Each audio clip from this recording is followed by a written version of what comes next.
Hello everyone, I hope you all are doing good in your studies. तो आ गया है नेक्स्ट पार्ट। जैसे कि आप लोगों को पता है, यहाँ पे मैं आपको ईएसआईसी की, आरआरबी की एंड नॉर्सेट की प्रिपरेशन करा रही हूँ। रेगुलरली यहाँ पे 10 क्वेश्चंस मैं करवाती हूँ। हर टाइप का एमसीक्यू मैं आप लोगों को करवा रही हूँ।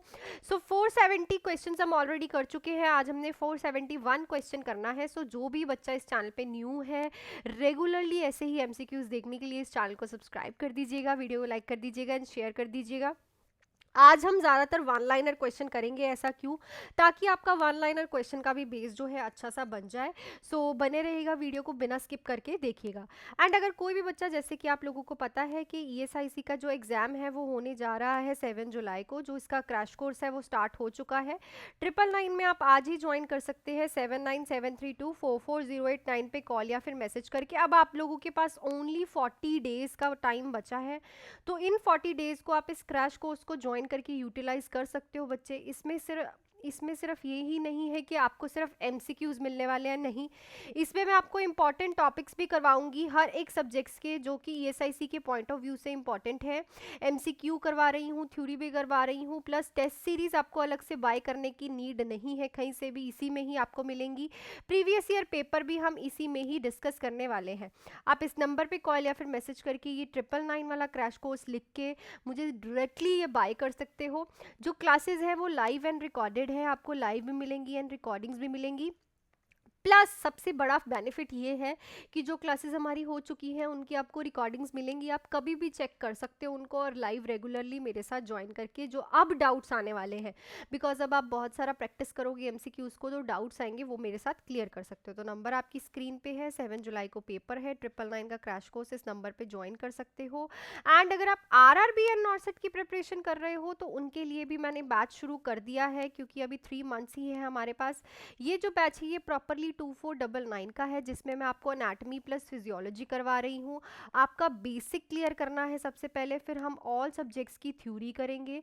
इसमें आपको इंपॉर्टेंट टॉपिक्स करवाए जाएंगे आरआरबी एंड नॉर्सेट के related, MCQs, test series and सब कुछ होने वाला है। प्रीवियस ईयर पेपर, ये भी बैच जो है लाइव एंड रिकॉर्डेड है। इसकी फीस इतनी है और ये प्रॉपरली 3 मंथ्स का बैच है। सो आज ही आप इस नंबर पे आरआरबी एंड नॉर्सेट के लिए ज्वाइन कर सकते हैं, कॉल या फिर मैसेज करके, मेरे से बात करके। सो क्वेश्चन पे चलते हैं। Hypertonicity and seizuring leg movement are expected clinical finding of.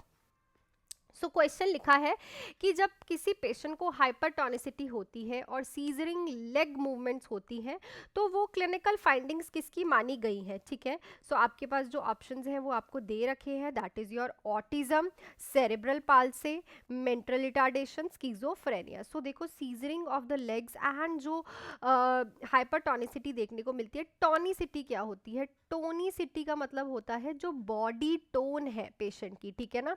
जो हम खड़े होते हैं, हमारी बॉडी की फ्लेक्सिबिलिटी है, मूवमेंट है, उसको बोलते हैं टोनिसिटी। इस पेशेंट में वो टोनिसिटी क्या हो गई है? इनक्रीज हो चुकी है। पेशेंट क्या है? हाइपरटोनिसिटी है। सो पेशेंट को देखने को मिलता है सेरेब्रल पाल्सी, ठीक है। अब सेरेब्रल पाल्सी है क्या? ये एक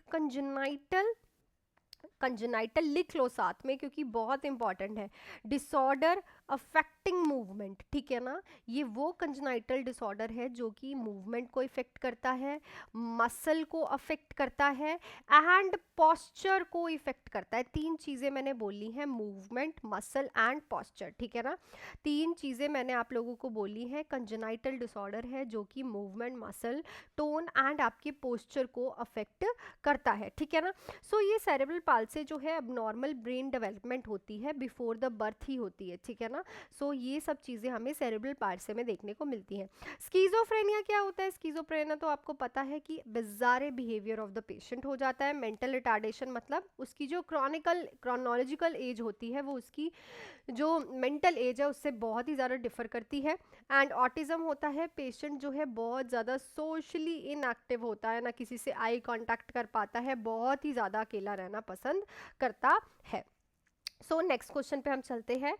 infection that occur as a result of therapeutic और diagnostic procedure is called as. ये क्वेश्चन मैं आपको पहले भी करा चुकी हूँ, पर उसका स्टेटमेंट डिफरेंस होता है। ओके, अगर आपको ऐसा लगता है क्वेश्चन रिपीट हो रहा है तो ध्यान से सुनो। हर एक क्वेश्चन मैं रिपीट नहीं करती हूँ, इट्स जस्ट कि क्वेश्चन हर बार डिफरेंट क्वेश्चन की तरह पूछा जाता है, ठीक है। सो आंसर सेम हो सकता है, उसका वे सेम हो सकता है, पर क्वेश्चन की स्टेटमेंट जो है वो डिफरेंट होगी, ठीक है।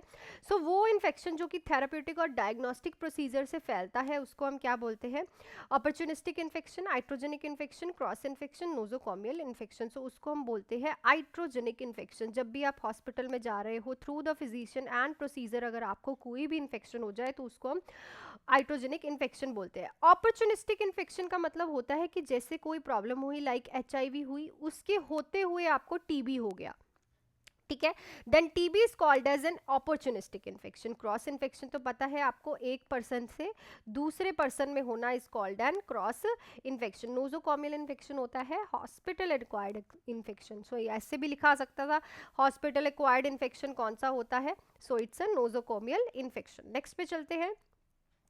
An irregular acyclic bleeding from the uterus is known as, so जो irregular acyclic bleeding होती है from the uterus उसको हम क्या बोलते हैं, so polymenorrhea, मेट्रोरेजिया, ओलिगोमेनोरिया या फिर मेनोरेजिया। सो उसको हम क्या बोलते हैं, मेट्रोरेजिया। देखो दोनों में सब में डिफरेंस क्या है, इट्स पॉलीमेनोरिया में फ्रीक्वेंट पीरियड्स आते हैं, समझ रहे हो ना, फ्रीक्वेंट मैंसुरेशंस होती है, मतलब 15 दिन के बाद फिर से आ गए, ठीक है, थोड़े टाइम बाद फिर से आ गए। सो इसमें क्या होता है, फ्रीक्वेंट पीरियड और फ्रीक्वेंट मेंसेस आते हैं। और लिगोयूरिया क्या होता है, इनफ्रीक्वेंट, लाइक 35 डेज के बाद आ रहे हैं, 40 डेज के बाद आ रहे हैं, मतलब जो पीरियड्स हैं वो प्रॉपरली पेशेंट को नहीं आ रहे। दोनों में यही है, पॉली में देखो क्या हो रहा है, फ्रीक्वेंटली आ रहे हैं, और ओलिगियो में एक लंबे लंबे टाइम स्पैन के बाद आ रहे हैं। और मेनोरेजिया होता है हैवी और प्रोलॉन्ग्ड वजाइनल डिलीवरी, ठीक है, हैवी जैसे 10 दिन के पीरियड्स आ गए, ठीक है, 10 दिन तक उसे मेंसेस ही आए रखे, ठीक है, so this is called menorrhagia.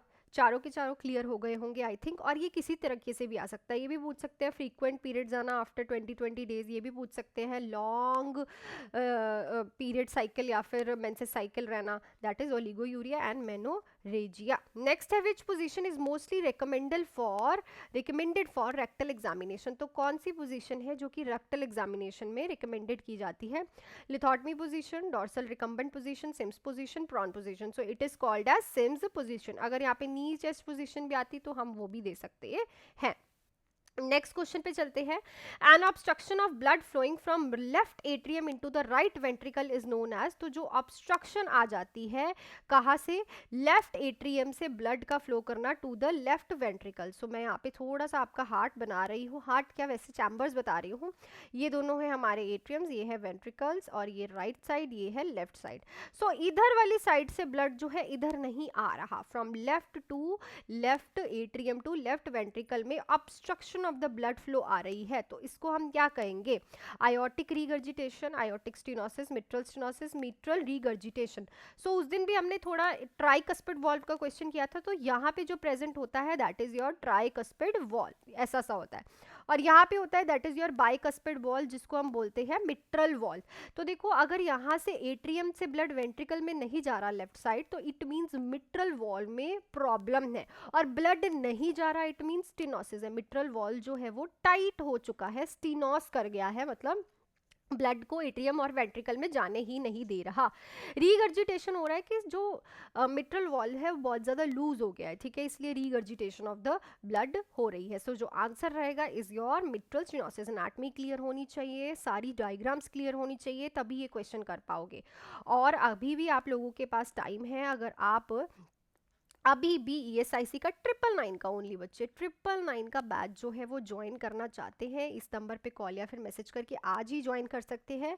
बहुत कुछ आपको 40 डेज में इसमें मिलने वाला है, इंपॉर्टेंट टॉपिक्स मिलने वाले हैं सारे के सारे, हर एक सब्जेक्ट के MCQ क्लासेस रहेंगी, टेस्ट सीरीज रहेंगी, ठीक है, डाउट क्लासेस रहेंगी, जो कि अब 40 डेज में सबसे ज़्यादा इंपॉर्टेंट है क्योंकि बहुत डाउट्स आएंगे, ठीक है, एंड प्रीवियस ईयर पेपर हम डिस्कस करेंगे। आप इस नंबर पर कॉल या फिर मैसेज करके आज ही सीधा बोल बोल के मैम 999 का क्रैश कोर्स ज्वाइन करना है, डिटेल्स लेके मेरे बात करके मेरे से आप आज ही ज्वाइन कर सकते हैं विदाउट एनी डिले। और अगर आप आरआरबी एंड नॉर्सेट की प्रिपरेशन कर रहे हैं तो आज से ही शुरू हो जाइए। पता क्यों? क्योंकि बहुत से बच्चे ईएसआईसी की अब आए हैं जो कि थ्योरी भी करना चाहते हैं, तो 40 डेज में तो थ्योरी नहीं होगी।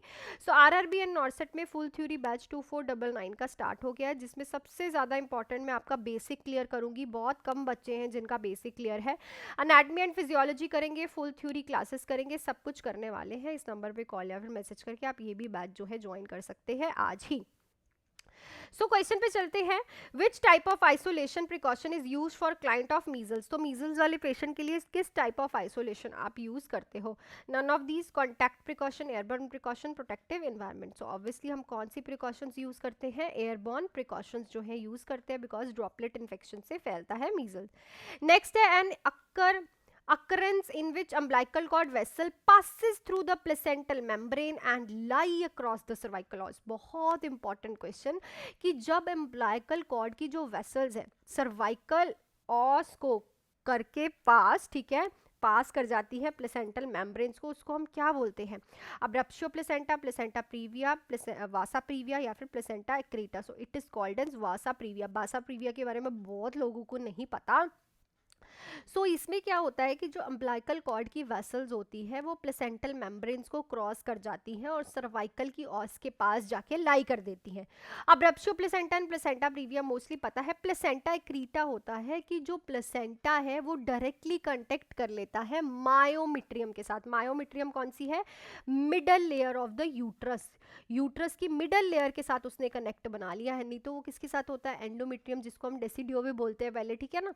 सो उसके साथ, पर यहाँ पे वो किसके साथ कर रही है? मायोमेट्रियम के साथ। तो that is called a placenta accreta. जब प्लेसेंटा जो है मायोमेट्रियम के साथ जाके कनेक्ट कर ले। थ्योरी क्लियर है तो आपको अच्छे से टर्मिनोलॉजीज भी क्लियर होंगी। Physical activity, good nutrition, family planning and reduce stress, absence of violence are. So ये सारी चीजें क्या है? लाइफस्टाइल फैक्टर है, physical factor, mental factor, social factor. So it's a lifestyle factor, ठीक है। फिजिकली एक्टिव होना, अच्छा खाना पीना खाना, फैमिली प्लानिंग प्रॉपरली करना, स्ट्रेस ना होना, वायलेंस ना होना, ठीक है। It is all are lifestyle factor. Next है effluent stool consistency in इलियोस्टमी is like. सो जो स्टूल्स आते हैं इलियोस्टमी में वो कैसे आते हैं? अब ऑस्टमी कहाँ हो रखी है? इलियम वाले रीजन में। Watery, solid, thick, liquid, reddish. तो इलियम वाले रीजन में आपकी क्या हो रखी है? इलियोस्टमी हो रखी है। सो इलियम वाला रीजन जो होता है that is your wet region, और इधर वाला जो होता है that is your dry region, ठीक है। सो वेट होता है तो इसमें थिक लिक्विड वाले स्टूल्स आते हैं, जिसमें लिक्विड भी आता है बिकॉज ऑब्जॉर्प्शन से पहले ही आप स्टूल्स को बाहर निकाल रहे हो in the ileostomy. Last question है, which anticoagulant is present in a hemogram vial. So कौन सा एंटीकोगुलेंट प्रेजेंट होता है हीमोग्राम वायल में? EDTA, a heparin, sodium citrate, lithium heparin. So इस क्वेश्चन का आंसर आपको पता है, आपने मुझे कमेंट सेक्शन में लिख के बताना है। और जो मैंने आप लोगों से परसों क्वेश्चन पूछा था, सो उस पर चलते हैं कि पेशेंट की डाटा को आइडेंटिफाई करने को हम क्या बोलते हैं? So it is called an nursing assessment. So जिन्होंने ये कमेंट सेक्शन में लिखा है, very good, good going. So that's it for this video. Video अच्छी लगी है तो please like, share and subscribe कर लीजिएगा चैनल को। एंड अगर कोई भी बच्चा आज ही ज्वाइन करना चाहता है ओनली 999 का बैच जो ESIC का कब से स्टार्ट हो सकता है, तो आज ही आप इस नंबर पे कॉल या फिर मैसेज करके ज्वाइन कर सकते हैं विदाउट एनी डिले। बच्चा इसमें आपको इम्पॉर्टेंट टॉपिक्स के थ्योरी क्लासेस मैं दे रही हूँ, शुरू हो चुका है। आप आज ही ज्वाइन करिए, डिले मत करिए। MCQ क्लासेस मैं करवा रही हूँ, हर एक सब्जेक्ट्स की हर टाइप का MCQ टेस्ट सीरीज आपकी रेगुलर हो रही है साथ की साथ। And previous year paper discussion हम करेंगे एंड डाउट क्लासेस। इस नंबर पे कॉल या फिर मैसेज करके 999 का क्रैश कोर्स आज ही ESIC के लिए स्पेशली बनाया गया है, ज्वाइन कर सकते हो। एंड अगर आप RRB एंड नॉर्सेट की प्रिपरेशन कर रहे हो उसके लिए पे इस नंबर पे कॉल करके 2499 का फुल थ्योरी बैच जो कि है 3 मंथ्स का, लाइव एंड रिकॉर्डेड है। ये भी लाइव प्लस रिकॉर्डेड है, ये भी लाइव प्लस रिकॉर्डेड है, कर सकते हो। इसमें आपका बेसिक क्लियर किया जाएगा, जीरो से स्टार्ट करेंगे। Anatomy and physiology, full theory of the subjects सब करने वाले हैं। So that's it for this video. मिलती हूँ कल की वीडियो में। Till then do hard work, make your parents proud and all the best.